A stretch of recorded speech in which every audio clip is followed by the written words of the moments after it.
Este es un tema eminentemente de responsabilidad funcional. Quienes están bajo la custodia de Pedro Castillo son las personas que tienen que responder ante las autoridades y sobre todo ante el Ministerio Público por qué se le está permitiendo hacer uso de estas actividades en los términos como lo estamos manifestando.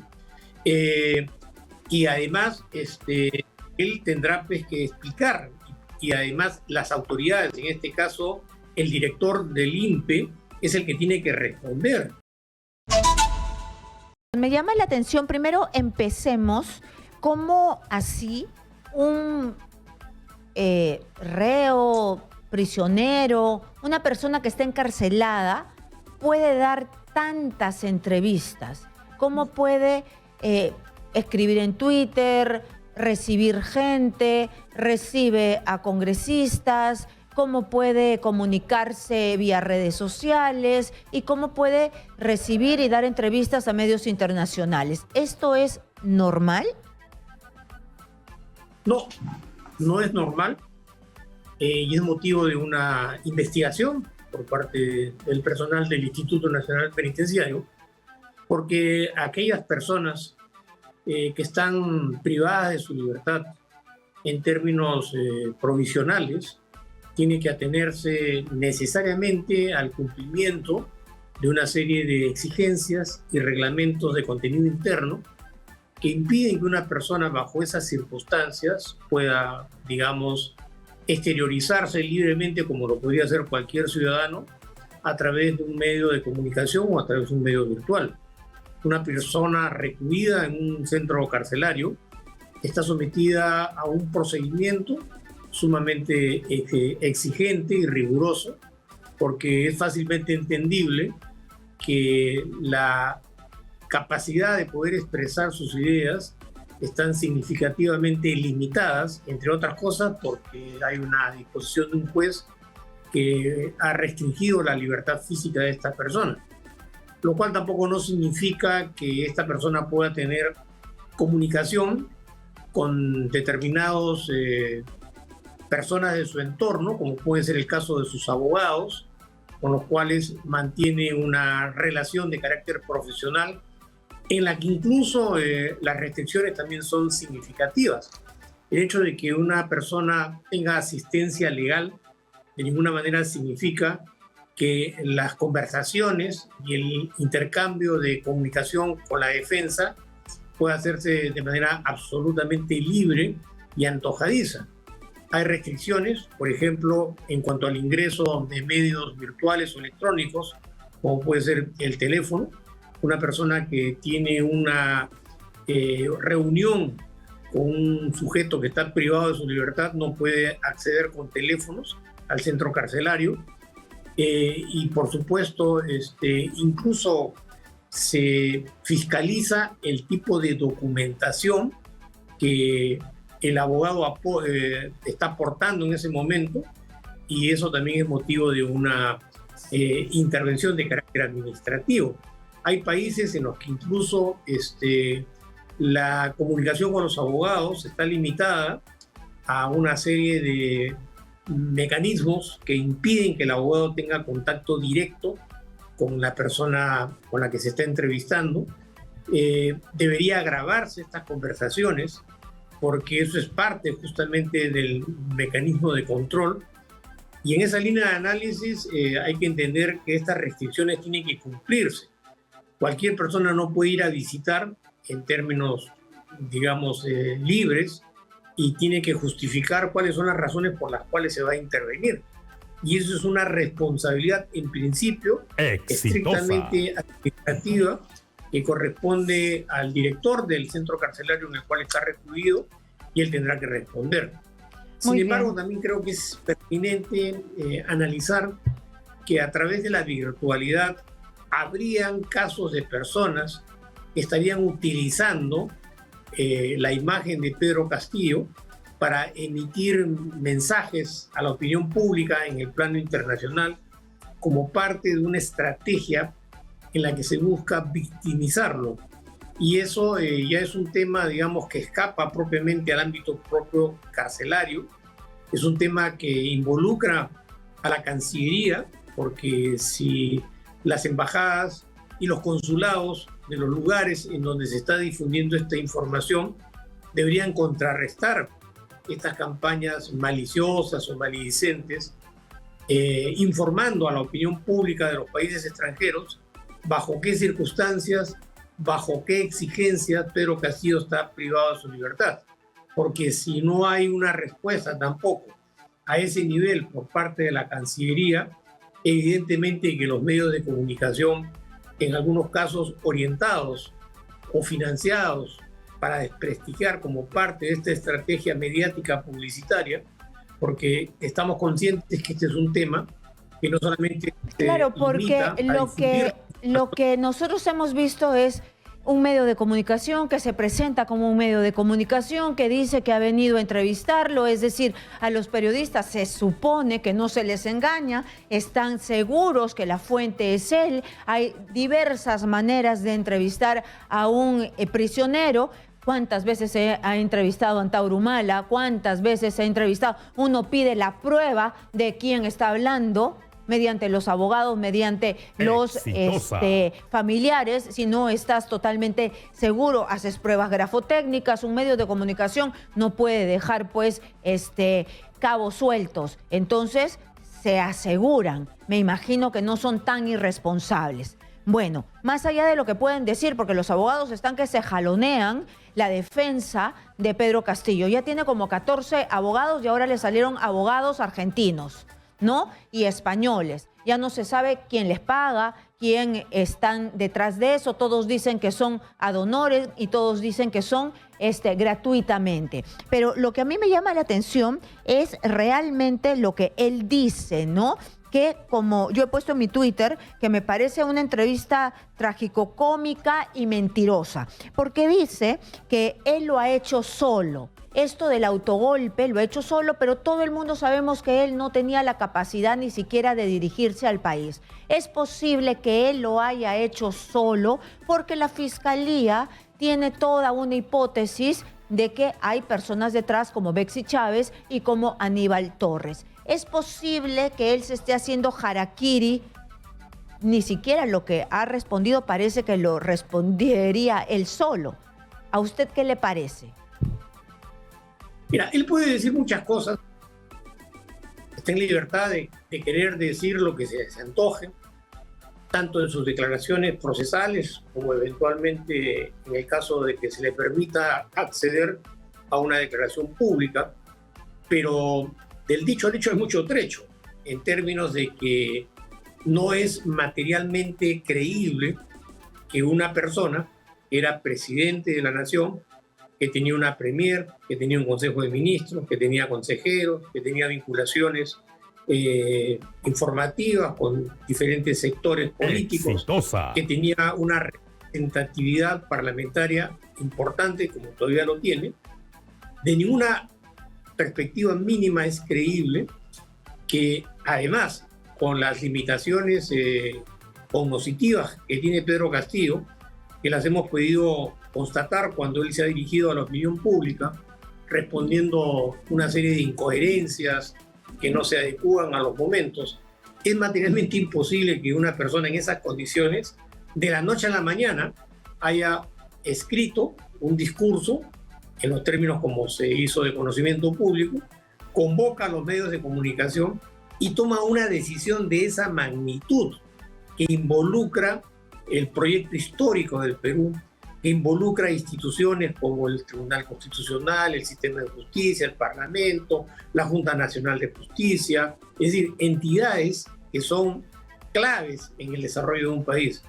En su sano juicio, a no ser que se trate de una persona inimputable, cosa que lo dudo porque tampoco no es creíble en las condiciones como lo hemos venido presenciando a lo largo de este año, que él de la noche a la mañana le surgió la idea en su cerebro, dijo voy a hacer un golpe de Estado. Necesariamente ha tenido que tener el consenso, ha tenido que haber conversado, intercambiado ideas, ¿no? Ha tenido que planificar en alguna medida porque era un salto al vacío, o sea, no estamos hablando acá de una persona común y corriente. No, y nadie da un golpe de Gobierno. Nadie da un golpe de Estado solo, ¿no? El presidente la cinta y dijo lo que dijo, ¿no? Nadie da un golpe de Estado solo, además tenía que haber coordinado medianamente con alguien que le mintió que las Fuerzas Armadas lo iban a respaldar. Después también en esta entrevista dice algo que parece jalado de los pelos, ¿no? Porque él lo detienen yendo a la Embajada de México y dice que no estaba huyendo, estaba acompañando a su familia. Eso es una burla a la opinión pública, porque después de lo que había sucedido, en las condiciones como sucedió, analizando una serie de hechos precedentes en relación al rol que cumplía el embajador de los Estados mexicanos en el Perú, las coordinaciones que tuvo que hacer para poder desplazarse en el plano logístico, eso tampoco no es creíble. Él en realidad debería colaborar con las investigaciones y lo que está intentando hacer es asumir todas las responsabilidades para evitar que el entorno íntimo en el cual se suscitaron estos hechos quede libre de toda responsabilidad penal. En otras palabras, no solo se trata de lo que él dice, se trata del análisis de la información, de los acontecimientos, de las declaraciones, es decir, una serie de hechos que están en la periferia de lo que sucedió, que son lo que sustenta, digamos, la investigación por parte del Ministerio Público, ¿no? Claro, porque además está Beder Camacho diciendo que lo mandaron a averiguar, a pedir las visitas, lo que dijo el embajador de México en el Perú, cómo dio la orden a su escolta para que lo llevaran a la Embajada de México y cómo ellos fueron los que dieron esta orden para que fuera detenido. Otra de las cosas que me parece también, no sé cómo llamarlo, porque se quiere victimizar a través de sus hijos. Y esto lamentablemente le pasa a todos los presidentes. Cuando uno se mete en política, lamentablemente se mete con familia y todo. Le ha pasado a todos. Le ha pasado a los hijos de Alan García, le ha pasado a los hijos de Ollanta, cuando se han visto involucrados en temas de corrupción. Todos sabemos lo que le han dicho en el colegio. Todos sabemos cuáles son las consecuencias. Es más, Keiko Fujimori, sin ser presidenta, sabemos que a su niña mayor la acosaban por las redes sociales. Y él dice que a su hijo lo acosan, que a su hijo no le permitieron entrar a un colegio, a los hijos de Ollanta tampoco. Entonces, ¿qué trata de decirnos con esto? Es algo en realidad que sucede porque no vivimos en una burbuja. Las redes sociales, las noticias se transmiten rápidamente. Mira, acá hay varios planos objeto de análisis, ¿no? Es comprensible que la familia de un primer mandatario, por razones absolutamente justificables y obvias, tenga que verse inmersa en los debates políticos por la trascendencia y la importancia que tiene, en este caso, el presidente en el entorno de carácter familiar. Hasta cierto punto eso es atendible y justificable. Lo que sí es reprochable y es crítico de todo punto de vista es que un exmandatario haya involucrado a su familia, a sus seres queridos, a sus sobrinos, a sus hijos, a su esposa, en temas que tienen connotaciones en materia de responsabilidad penal. Y eso sí es un hecho cuestionable porque denota la absoluta falta de responsabilidad y carencia de escrúpulos para involucrar a tus seres queridos en temas de tanta trascendencia que están marcando el curso de la propia vida de todos sus seres queridos. Lo mínimo que pudo haber sido es mantener al margen de todos los hechos y evitar desde toda perspectiva que su entorno familiar se viera involucrado en procesos de licitación, en conversaciones, en negociaciones, que lo demuestran todas estas investigaciones. Entonces, él puede decir muchas cosas, pero lo que sucede en la investigación es totalmente distinta y diferente, ¿no? Muy bien, entonces lo único que está haciendo es agarrar de donde puede para victimizarse a nivel internacional. Ahora lo que él ¿estaría cambiando de estrategia? Es decir, agarra de donde puede, a donde puede engañar, porque aquí en el país hay una gran parte que podría creerle, pero hay otra que no le cree nada. Mira, esto es parte de una estrategia mediática, publicitaria, a nivel internacional, porque no solamente lo que dice Pedro Castillo, es lo que han venido abierta y públicamente manifestando el presidente de Colombia, el presidente de Chile, el presidente de Argentina, el presidente de México, ¿no? Y otros mandatarios que se irrogan prerrogativas en los foros internacionales de acusar abiertamente al Estado peruano, violando principios de autonomía en el plano jurisdiccional y territorial. Estas declaraciones de Pedro Castillo hay que analizarlas en ese entorno. Han venido incluso periodistas de países extranjeros que se han irrogado la prerrogativa de informar in situ de lo que está pasando en el Perú de acuerdo a los intereses que están en juego en estos términos. Y vemos también la indiferencia de las autoridades que permiten que estas personas, bajo el paradigma de lo que significa la libre expresión, el derecho a la información, informan en esos términos. En otras naciones eso sería materialmente imposible. Esas personas habrían sido ya detenidas como parte de una conspiración internacional.